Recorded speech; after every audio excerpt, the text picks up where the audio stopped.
Mabilis na lumikas sa mga guro, mga mag-aaral at mga magulang sa mga eskwelahan doon sa bahagi ng Mindanao. Kasama na po dito yung mga mall goers sa mga malalaking mall dyan sa bahagi pa rin po ng Mindanao. Kasunod dyan ng malakas na lindol. Ito yung upang maiwasan o makaiwas doon sa posibleng panganib na dulot ng pagyanig. Kung saan batay sa mga footage na lumalabas ngayon ay marami hong mga gusali ang nasira at nagkabitak-bitak dahil sa pagyanig. Inisyal pa lamang po ang mga ito tulad po ng inyong mga napapanood sa ngayon para po sa mga viewers o mga nanonood po sa atin ngayon pong oras na ito sa Bombo Network News. Ayon naman kay Office of Civil Defense Undersecretary Rafaelito Alejandro III, agad itong naglabas ang advisory para sa agarang evacuation ng mga residente at mga mamamayan malapit sa karagatan upang mailayo doon sa bantan ng tsunami na una pong inilabas ng Philippine Institute of Volcanology and Seismology. Pakinggan po natin ang bahagi po ng pahayag ng opisyal ng Office of Civil Defense. Good morning. At 9:43 a.m. this morning, a 7.6 magnitude earthquake has struck the eastern seaboard of the Philippines, specifically in the areas of Davao Oriental, eastern part of Davao Oriental. It's an offshore earthquake, 7.6 po.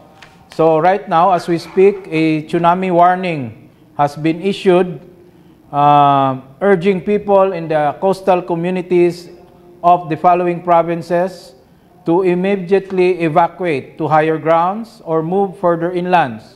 So Eastern Samar, Dinagat Island, Davao Oriental, Southern Leyte, Surigao del Norte, Leyte, and Surigao del Sur.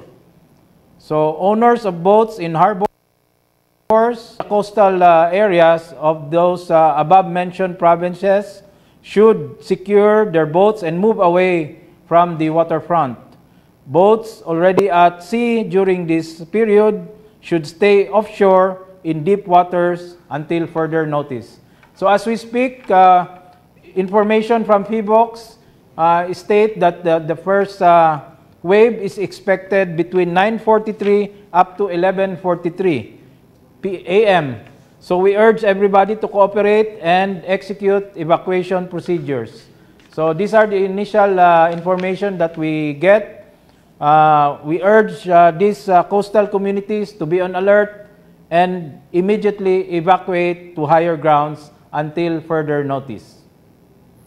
Bahagi po yan mga kaumbo ng pahayag, mga abiso ng Office of Civil Defense sa pamagitan ni Undersecretary Rafaelito Alejandro III. Ilang minuto lamang po yan na ilabas matapos ang pagtamanga ng magnitude 7.5 na lindol sa metro ho dyan sa may bahagi ng Davao.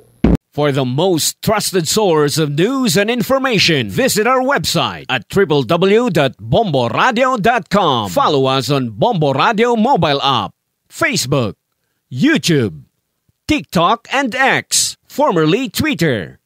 Like, share, and stay connected. Anytime, anywhere.